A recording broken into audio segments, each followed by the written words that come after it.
साथ देईल तुला भाग 24. ऋषीला पहिला ड्राफ्ट सबमिट करताना रश्मीला प्रचंड टेन्शन आलं होतं. तिने ऑफिसला आल्यावर सगळ्यात अगोदर भीतभीतच त्याच्या हातात तो रिपोर्ट दिला. त्याने तो ठेवून घेतला आणि लंच ब्रेक नंतर डिस्कस करायला बोलावलं. लंच ब्रेकपर्यंत तिच्या मनाची घालमेल चालू होती. ब्रेक नंतर 2 तास झाले तरी त्याने तिला डिस्कशनसाठी बोलावलं नाही म्हणून ती स्वतः त्याच्याकडे गेली. सर मॅडम बोलायच्या इथे प्रघात नसल्याने तिला सिनियरला सरळ नावाने बोलवणं बऱ्याचदा अडचणीचं वाटायचं. हिम्मत करून तिने ऋषीला स्वतःहून रिपोर्टबद्दल विचारलं.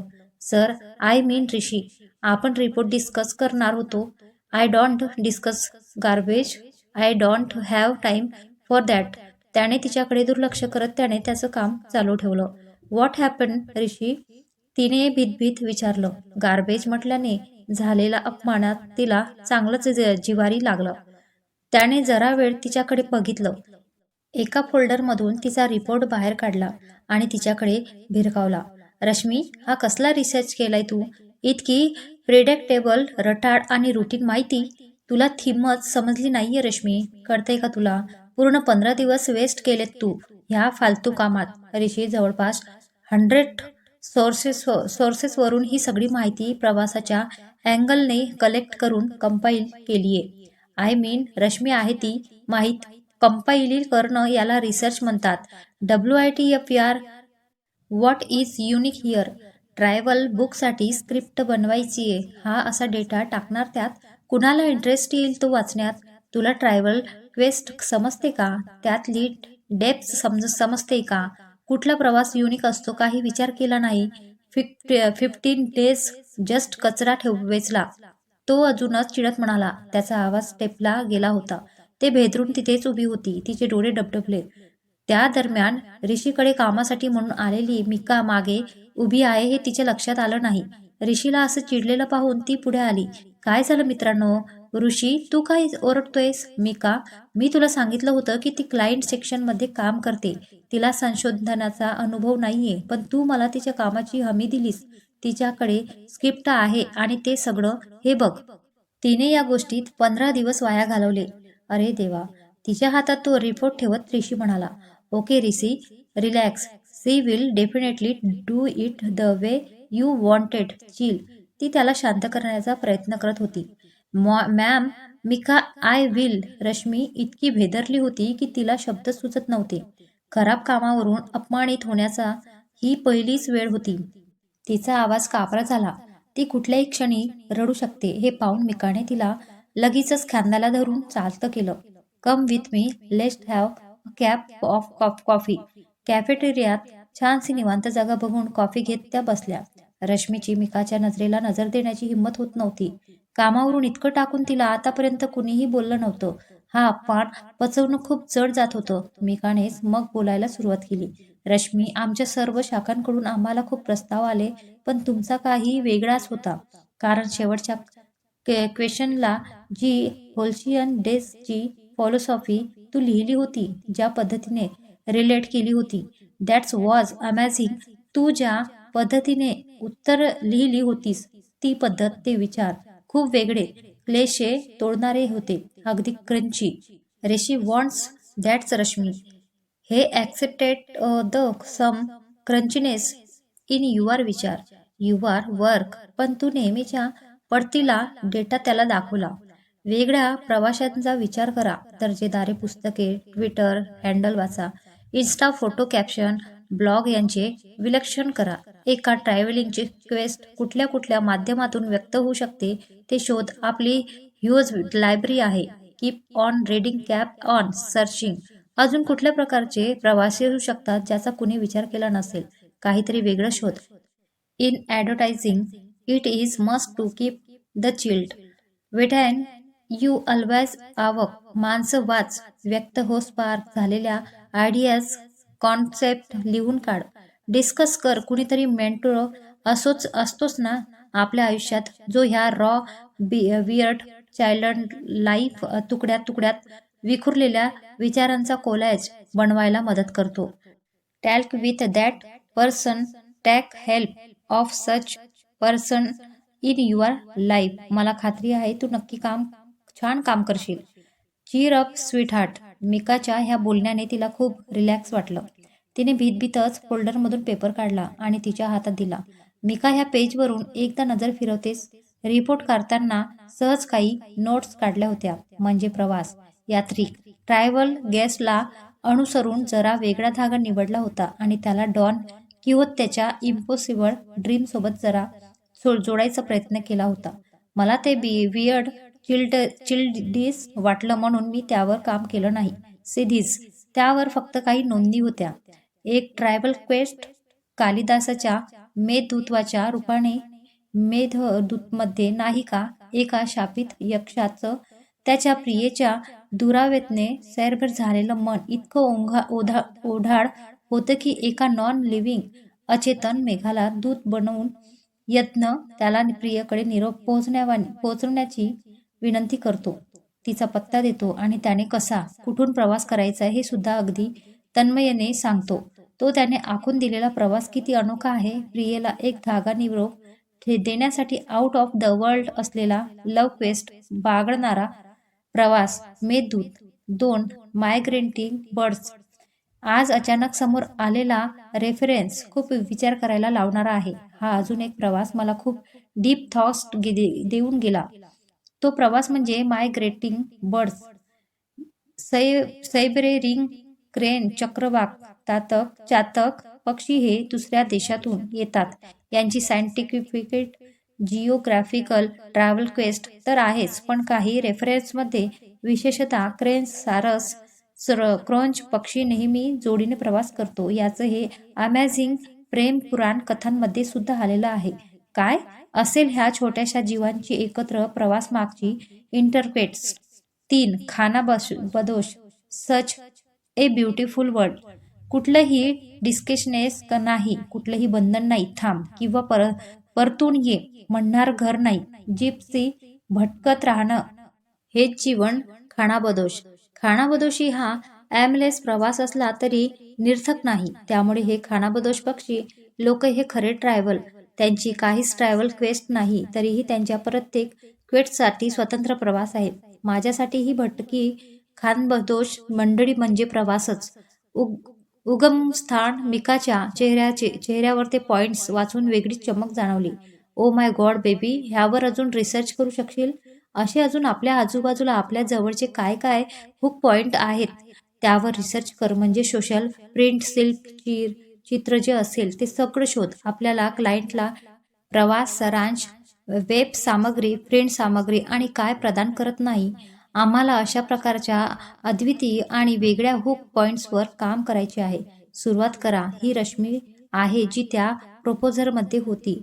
दिस इज माय गर्ल. ह्या अशा पॉइंटवर का काम केलं नाही तू? का ते रुटीन पॉइंट्स कॉम्प्ली केलेस आणि ऋषीला दाखवलेस? मी काय ॲक्च्युली माझे विचार कसेही भरकटत असतात. Gypsy thoughts. माझ्या मनाला कुठे काय सापडेल आणि ते कुठे स्थिरावेल यावर माझा विश्वासच नाहीये. मला वाटलं प्रवास यात्रिक या थीमला मी असे काही रेफरन्स दिले तर ऋषी फाडून फेकून देईल. रिपोर्ट्स. माझं काहीतरी जगावेगळंच असतं. सो कर की वेगळं मन कोण अडकवतंय तुला? शहाण्या पठडीबाज. जगणाऱ्या लोकांच्या कथा नाही होत. वेड्या लोकांच्या वेडेपणावर लिहिलं जातं, वाचलं जातं आणि सेलही केलं जातं. आणि हेच तर क्रिएटिव्हिटीचं, ॲडव्हर्टायझिंगचं गिमिंग आहे baby. I want this Rashmi. Bus. By the way, हे जे काही सुचलंय ह्या मागे कुठली प्रेरणा, कुठला स्पार्क, कुठला रेफरन्स होता? It's very unique. ती जरा गोंधळली. काय बोलाव? तिच्या चेहऱ्यावरचे थोडेसे हळवे झालेले भाव मिकाला जाणवले. ॲक्च्युली एक मित्र होता, तो छोट्या छोट्या बंदिशमध्ये दडलेला मोठा अर्थ खूप छान समजावून सांगायचा. मग आपल्या ह्या थीमवर बेट्स, काही बंदिश नाट्यपद शोधताना संगीत शाकुंतल सापडलं. मग आपसूक कालिदास आणि मग वेददूत, मग सायब्रेरियन क्रेन, असा काहीसा बिस्कटलेला प्रवास झाला. Oh great. Means this friends is the source of spark. गोड बोलत जा त्याच्याशी, म्हणजे खरी रश्मी अशी दिलखुलासपणे बाहेर येते. तिच्या पाठीवर थाप मारत मिका म्हणाली. रश्मी उपचार दाखल हसली पुढे. काहीच बोलली नाही. तिच्याकडे सांगायला तरी काय होतं? मिका थँक्स. मी अजून काही हुक पॉइंट शोधते आणि 2 दिवसात पुन्हा रिपोर्ट तयार करते. I got my way no this time I want to let you down. माझ्यासाठी नाही, स्वतःसाठी काम कर. स्वतःला एक स्टेप पुढे नेण्यासाठी काम कर. मिका, स्वतःसाठी काही करणं म्हणजे स्वार्थीपणा होतो ना? मनात नसताना ती नकळतपणे बोलून गेली. मला माहित नाही तू कुठल्या संदर्भात हे विचारतेय, पण स्वतःसाठी जो काही करू शकत नाही तो दुसऱ्यांसाठी तरी काय करणार? That's way consider yourself regard first and then you will become more stronger for others. Okay. Rashmi फक्त हसली आणि तिने होकारार्थी मान डोकावली. चलो बाय, मीटिंग आहे, सी यू सून. मिका नजरेआड होईपर्यंत ती बघत राहिली. तिला आज मिकाने तिचा स्वतःचा रस्ता शोधायला मदत केली होती. ती ही अगदी सहज, कुठलाही अभिनिवेश न बाळगता. हे तिला फार आवडून गेलं. ती बसून होती, त्याच्याशी बोलत जा, हे तिचं वाक्य आठवून ती उदासपणे हसली. न बोलण्यासाठीच तर टॅच्यू करून गेलाय तो, पण मनातलं बोलण्यासाठी तो समोर आलाच पाहिजे असं कुठे? मी डायरीतल्या पानांशी बोलेन कबीर, तू फक्त ऐकून घ्यावं, उत्तर द्यावं ही माझी अपेक्षाच नाही. हातातल्या पेपरकडे तिने एकदा बघितलं. जराशी विचारात ठरवली. जोडीदारशिवाय न जगणारा कौंची पक्षी काय आहे? त्यांची इनर क्वेस्ट हवी हवीशी फक्त सोबत असण्यानेही अक्षवस्थ करणारी भावना, जी प्रेमाचाही पुढे एक पाऊलभर आहे. प्रत्येक छोट्या मोठ्या जीवाला ती हवी आहे. मी आहे सोबत. मधली स्थिरता असू शकते. इंटरक्वेस्ट पंच आउट करून बाहेर येईपर्यंत मोना एकटीच बोलत होती. उत्तरादाखील रश्मी फक्त हो नाही एवढंच बोलत होती. तिचं काहीतरी बिनसले हे जाणून मोनाने तिला विचारलं, मॅडम मूड का ऑफ आहे? मोना, ऋषी जाम ओरडला आज मी तयार केलेले रिपोर्ट्स बघून. तिला ते बोलणं फार इन्सलाइटिंग वाटलं होतं. हो यार, ऋषी तर तसा खूप पर्टिक्युलर आहे त्याच्या कामाच्या बाबतीत, पण तसं कुणाला ओरडलाय वगैरे हे नाही ऐकलंय मी. मग पुन्हा रिपोर्ट्स बनवून मागितले असतील ना? हो यार, तो ओरडत होता तेवढ्यात मिका पण आली. तिने जरा समजावलं. आता जरा डिस्कशन मिळाल्यासारखं वाटतंय. पुन्हा बनवेन सगळे रिपोर्ट्स, ती खालच्या स्वरात म्हणाली. रश्मी आल्यापासून बघते तुला, तू कायम हरवल्यासारखी, वाट चुकल्यासारखी वाटतेस. अरे, आपल्याला इतकी छान ऑपॉर्च्युनिटी मिळालीये, मोठ्या प्रोजेक्टचा हिस्सा आहोत आपण. सॉरी टू से, पण तू मनापासून काम करतीये असं वाटत नाहीये. उगाच कुठून तरी पळ काढून कोणापासून लपत छपत आश्रयाला आल्यासारखं तुझं बिहेवियर आहे. कधी फिरायला हॅक आउटला येत नाहीस. अगदी सतत उदास असतेस. रश्मी, आपण क्रिएटिव्ह फील्डमध्ये आहोत यार. तुझी एनर्जी वेस्ट नको करू. काही प्रॉब्लेम आहे का घरी? ब्रेकअप वगैरे झालंय का? मोनाचं बोलणं अगदी स्ट्रेस्ट फॉरवर्ड असायचं. काहीच आडेवेडे न घेता तिने अफरंट विचारलं. रश्मी काहीच बोलली नाही, शांत होती. तिला मोनाचं बोलणं समजत होतं, पण तिच्या वागण्यावर तिचा तरी कुठे ताबा राहिला होता. जे झालं ते योग्य की अयोग्य, कुणाचं चुकलं ती कितीही नाही म्हणत असली तरी ह्याच विचारात ती अडकून पडली होती. बस, मी आता तुझं काहीही ऐकणार नाही. असेल त्या टेन्शनचं अकाउंट क्लोज करायचं. यार, इतक्या मोठ्या एजन्सीमध्ये जॉब मिळालाय, इतका मोठा प्रोजेक्ट मिळालाय, त्यावर कॉन्सन्ट्रेट कर ना. 5 दिवस मान मोडून काम करायचं आणि विकेंडला फुल धम्माल करायची. बस, हे दिवस पुन्हा परतून येणार नाही यार, कळतंय ना? मोनाचं हे असं हक्काने दटावण, आज ऋषीचं सगळ्यात समोर ओरडणं, तिने केलेलं काम पहिल्यांदाच इतक्या वाईट पद्धतीचं होतं. तिला हुंदका अनावर झाला. किती रडतेस ग? बऱ्याचदा बघितलंय मी, तू रात्री सुद्धा गुपचूप रडत असतेस. इतका का त्रास आहे तुला लाईफमध्ये? चल, आता हॉस्टेलला नाही जायचं, मॅरिड ड्रायव्हरला जाऊ, गप्पा मारू, मस्त डिनर करू. चल, डोळे पुस. आज मला सगळं सांगायचं, काय झालंय ते. तिच्या पाठीवरून प्रेमाने हात फिरवत मोना म्हणाली. रश्मीने रुमालाने हलकेच डोळे पुसले. आपण खरंच स्वतःहून निवडलेलं काम किती हलगर्जीपणाने करतोय यासाठी तिलाही वाईट वाटलं. चल, फिरून येऊ, थोडं खानाबदोश होऊ. रश्मी जरासं हसून म्हणाली. ओ हो, खानाबदोश अँड ऑल हा, that's like my girl. Mona तिच्या डोक्यावरही टपली मारत म्हणाली. मनाला बांधून ठेवण्यात काहीच हाशील नाही. तो त्याचा पिंचड नाही. कधीतरी मनाला वाटेल तिथे जा, परतून येऊ नको. सांगितलं की आपण मोकळे होतो, बेबंद खानाबदोश होतो. मॅरिन ड्रायव्हरचं जिवंत वातावरण, संध्याकाळ ट्रॉफिकच्या आवाजात मिसळू पाहणारी समुद्राची गाज. बराच वेळ ती काहीच बोलली नाही. मग अथांग पसरलेला समुद्रावरून जराही नजर न वळवता ती म्हणाली, त्याला समुद्र खूप आवडतो. समुद्राच्या लाटा किनाऱ्यावर जीव ओवाळून टाकायला येतात असं तो म्हणायचा. कॅफिन त्याचा आवडता शब्द. तुझ्या हातावरच्या मेहंदीची गॅरंटी देतो, पण लिपस्टिकची नाही असं बिंदास बोलायचा. त्याच्या गालावरच्या डिंपलने मला एका गोड स्वप्नात बांधून ठेवलं होतं. आणि मग अचानक जाग आली आणि त्या स्वप्नांचे मोजता येणार नाही इतके तुकडे झाले. Okay, I was right. प्यार व्यार का मामला है. चल, मला ते स्वप्न पूर्ण ऐकायचे, ज्याच्या तुकड्यावर चालून रोज नवी जखम करून घेते तू. रश्मी क्षीणपणे हसले. तिने मोना पुढे पुन्हा सगळा पट आहे तसा उडगळून सांगितला. ते सगळे ऐकून मोना अगदी स्तब्ध झाली. तिची आग तिक्ता, थोडंसं अबोल असणं, उदासीन चेहरा ह्या मागचं कारण तसं गुंतागुंतीचं होतंच, पण तिनेही तोच प्रश्न केला जो तिला सगळ्यांनी केला होता. वे नॉट कबीर देन. पण तिचंही उत्तर ठरलेलं होतं. कबीरचा ह्यात काही संबंध नाहीये मोना. आमचे आयुष्य वेगळे आहे. जेवण करून हॉस्टेलवर पोहोचेपर्यंत मोना आणि रश्मींचे सवाल जबाब चालूच होते. अगदी तटस्थपणे तिला तिच्या डायलेमामधून बाहेर काढायचा बराच प्रयत्न मोनाने केला होता. रश्मी, तू कितीही नाही म्हण, पण तरीही मला का असं वाटते की तू आणि कबीर एकमेकांच्या प्रेमात आहात. मोना प्लीज, असं नाहीये. तो स्वतः बोलून गेलाय जाताना की हे प्रेम नाहीये. आणि तू ऐकलंस, तू रिलेशनशिपमध्ये आहे हे माहीत होतं म्हणून बोलला असेल. आणि हे फार अवॉइस आहे. तो तुला कन्फ्युजन मध्ये टाकून कसा जाऊ शकला असता, म्हणून तो असं बोलला असेल. Think that way Mona. एवढा तो मला विसरलाही असेल. त्याचं काम त्याच्यासाठी जास्त महत्वाचं होतं आणि तुझं आहे त्याच्यावर प्रेम. सगळ्या प्रश्नांना उत्तर नसतं मोना. काही प्रश्नांचं आयुष्य क्वेश्चन मार्क पर्यंतच असतं. मला आता कुणीच नकोय आयुष्यात. मी आता फक्त छान काम करणार. मोना, आज ऋषीचं प्रकरण झाल्यावर मी जरा वेळ मिकासोबत होते.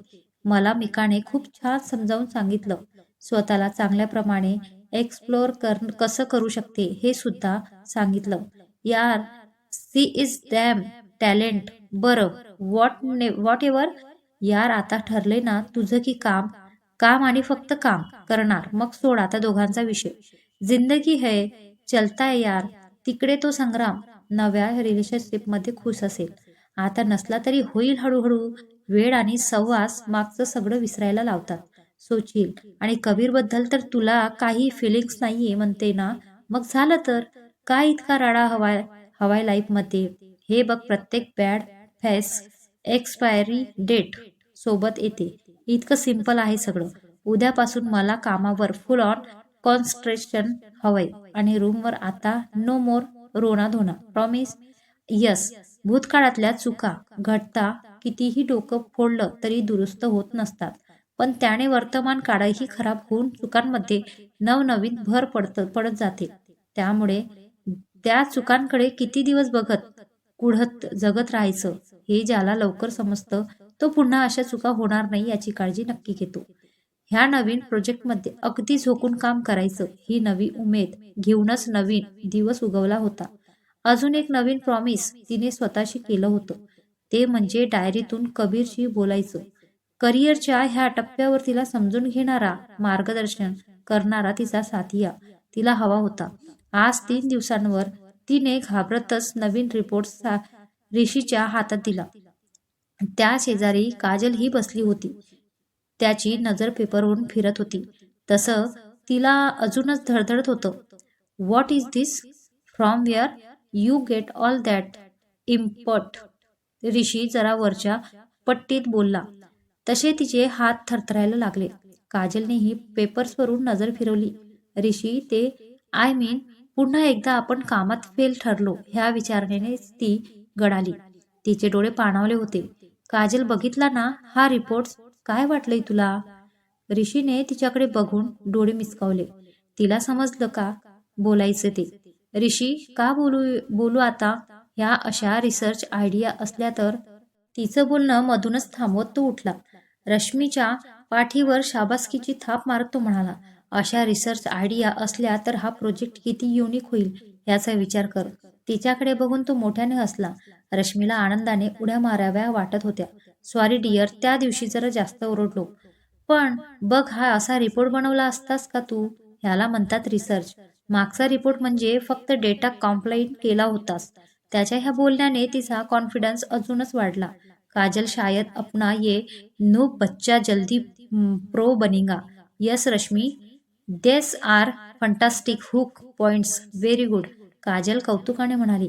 रश्मीच्या चेहऱ्यावर आज खूप दिवसांनी इतकी प्रसन्नता आली होती. बच्चे, इतने खुश नहीं होना है, समझे ना? अभी बहुत काम बाकी है. Now prepare separate data set for this hook point. Kajal, आजपासून आपण रोज एक पॉइंट घेऊन कॅम्पेन बनवूया. Yes, well done dear. ही रश्मी शोधत होतो आम्ही. तू इथे आल्यापासून. हो, अगदीच. पण आता ही रिदम सोडायची नाही. छडी बसल्यावर सुधारली पोरगी. काजल, ये बच्चे पे ध्यान रखना, तो दिलखुलासा हसत म्हणाली. Rishi, do you know something? पूरी टीम के बॉयज का ध्यान है बच्चे पे.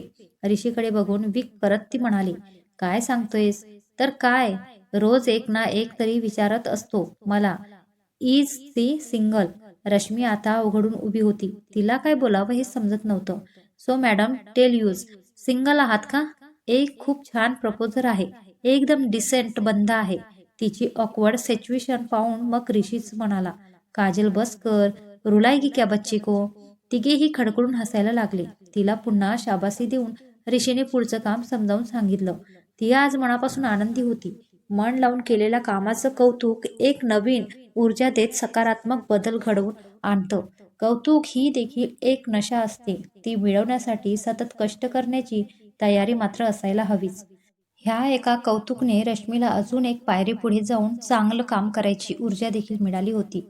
संपूर्ण टीम प्रोजेक्ट चांगल्या प्रकारे प्रेझेंट करायला मन लावून काम करत होती. रश्मी ही वेगवेगळ्या सेक्शनसोबत काम करून आता नवीन ऑफिसमध्ये पूर्णपणे स्थिरावली होती.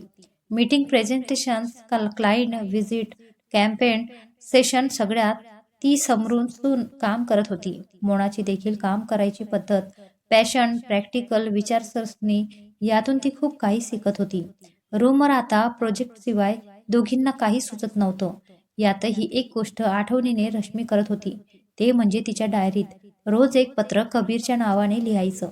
तो समोर नसतानाही त्याच्यासोबत हे असं एकतर्फी प्रोजेक्ट डिस्कस करणं, आज ऑफिसमध्ये काय झालं ते सांगणं, कधी मन मोकळं करणं हे तिला आवडायचं. कबीरला तिने अशा प्रकारे आयुष्याचा भाग बनवलं होतं. प्रत्यक्षपणे नसला तरी डायरीच्या ह्या पानातून तो साथिया बनून तिच्यासोबत असणार होता कायमचा.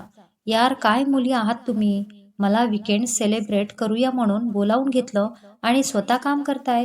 मागच्या आठवड्यात तन्नू प्रियासोबत फिरलात तेव्हा वेळ होता आणि मी आले की काम काम काम. रीमा लटका राग दाखवत म्हणाली.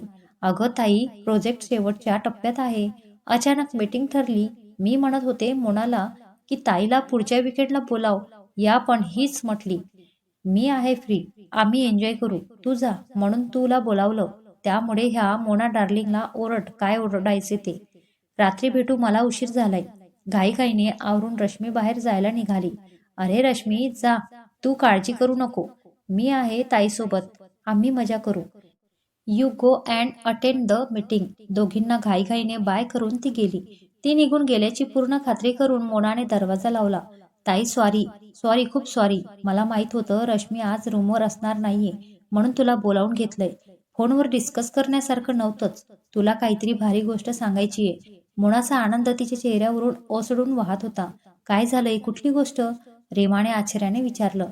ताई, आपण रश्मीला कबीरबद्दल जेव्हा केव्हाही विचारलं तेव्हा ती काय सांगते की आय डोंट नो, त्याचा काही संबंध नाही, मी त्याचा कधी विचार करत नाही, ब्ला ब्ला ब्ला. हो ना?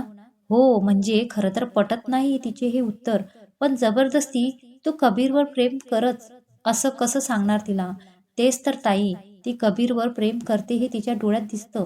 त्याचा विषय निघाला की तिची होणारी चलबिचल सगळे सांगतोय, पण ती काही आपल्या समोर मान्य करत नाही. हो ना? अगं हो, बरोबर.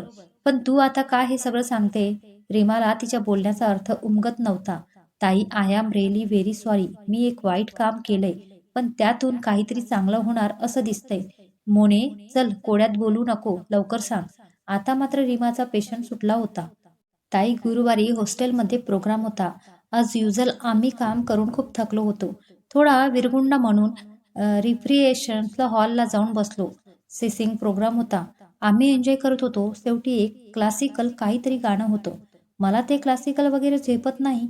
मी निघूया का म्हणून रश्मीकडे पाहिलं तर ह्या मॅडम रडत होत्या. ताई, इथे आल्याच्या पहिल्याच महिन्यात तिला तिच्या कामावरनं बोलणं बसलं होतं.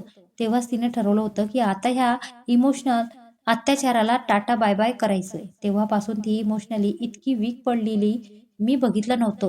रोज जरा वेळ ती डायरी लिहिते, मग झोपून जाते. परवा मात्र पहाटेपर्यंत लिहित बसलेली आणि तिथेच डोकं टेकून झोपली. मी लॅम्प बंद करायला उठले. तिचं डोकं डायरीवरून अलगद बाजूला केलं आणि मला डायरीत कबीर लिहिलेलं दिसलं. मला राहवलं नाही. मग मागचे काही पान चाळले तर प्रत्येक पानावर कबीर. मी तुला दाखवायला काही पानांचे फोटो काढले. सॉरी ग ताई, पण मला तुला एवढंच प्रूफ करायचं की कबीर तिच्या आयुष्याचा हिस्सा झालाय. हे कसं प्रेम आहे माहीत नाही, पण जे आहे ते खूप जास्त आहे. Please let's go do something before it's too late. तुला व्हॉट्सअप करते बघ, वाच. मोनाने मोबाईलमधून काही फोटोज तिला पाठवले. रीमाला जरा आश्चर्य वाटलं. 2-3 पत्र होती. तिने उत्सुकतेने वाचायला सुरुवात केली. डेट डे, तू सोबत नसलेल्या दिवसांमधला असाच एक दिवस कबीर. मी क्रिनेटच्या होमवर्कवर बसून काही नोट्स रिवाइज करत होते. क्रिनेटच्या मोठ्या एस्पेस खिडकीतून ह्या अस्ताव्यस्त शहराचा जो तुकडा दिसतो ना, तो खूप क्यूटसा आहे. आय नो, तुला हसू आलं असेल क्यूटसा म्हटल्याने, पण आहे. मला नेहमी वाटतं हे ऑफिस सोडताना हा खिडकीतून दिसणारा तुकडा दोन्ही हातांच्या कवेत घेऊन सोबत घेऊन जावा. बऱ्याच वेळा तिथे बसून अनुभवलेली सकाळ, कधी कधी दुपार, अगदी रात्रीचं उशिरापर्यंत काम करताना अनुभवलेली लाईट्सच्या टिपक्याच्या रांगोळी घाल्यासारखी रात्रसुद्धा युनिक वाटते त्या फ्रेममधून. अगदी फ्रेश वॉटर कलर केलेल्या कॅनव्हास सारखं जिवंत वाटतं सगळं. कधी कधी वाटतं लहान मुलं कसं त्याला आवडलेली छोटुली गोष्ट देखील अगदी सिगोशिग भरलेल्या उत्साहाने दाखवायला हात धरून घेऊन जातात. तसं तुझा हात धरून ती ही खिडकी आणि त्यात फक्त मला दिसणारं हे चित्र माझ्या नजरेत तुला दाखवावं. मग माझ्या डोक्यावर टपली मारून तू म्हणाव, वेडू आहेस एकदम.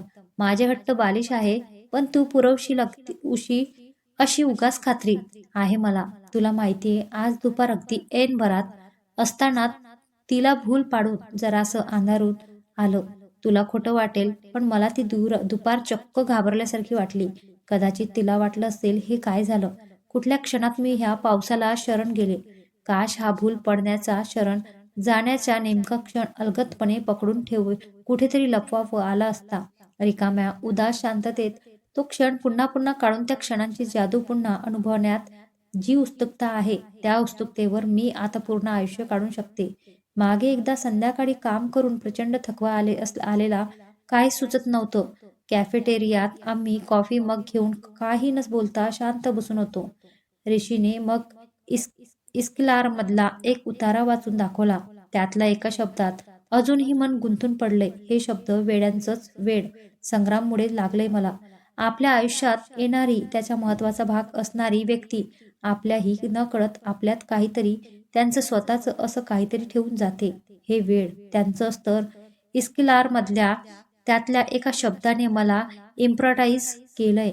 ॲनिविओला ज्या क्षणाला द्राक्षांची मंदिरा बनते, अगदी तोच जादुई क्षण. कबीर, नेमके काय आयाम असतील ह्या क्षणात? कसा व्यक्त होत असेल तो अंधारी क्षण? हा क्षण भूल पाडण्याचा आहे, शरण जाण्याचा आहे. त्या क्षणाचा अलीकडील आयुष्य आणि पलीकडील आयुष्य अगदी वेगळं असतं, अगदी बदलून जातं. ही लख्ख दुपार ज्या क्षणाला पावसाला शरण गेली, तो क्षण ॲनिविओला कोणाच्या प्रेमात पडण्याचा नेमका क्षण. ॲनिविओला रात्री चांदणं डोळ्यात साठवताना कुणाची तरी आठवण यावी आणि त्या आठवणींना ठेच काढून एकदा तारा निखळून यावा तो क्षण. ॲनिविओला. कबीर, तू कधी अनुभवलाय का रे? ॲनिविओला. असो, आता मध्यरात्र झालेली आहे, झोप येते, पण तुझ्याशी आता सरळ उद्या रात्रीच बोलायला मिळेल म्हणून मी तिला दूर ढकलते. तू मला फोनमध्ये चालू असलेली गुलजार की नजमे मधून मला गुलजार हळूच टोमणा मारताय.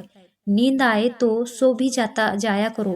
यू रातों में जागने से महबूब लौटा नाही करते. खरंच की.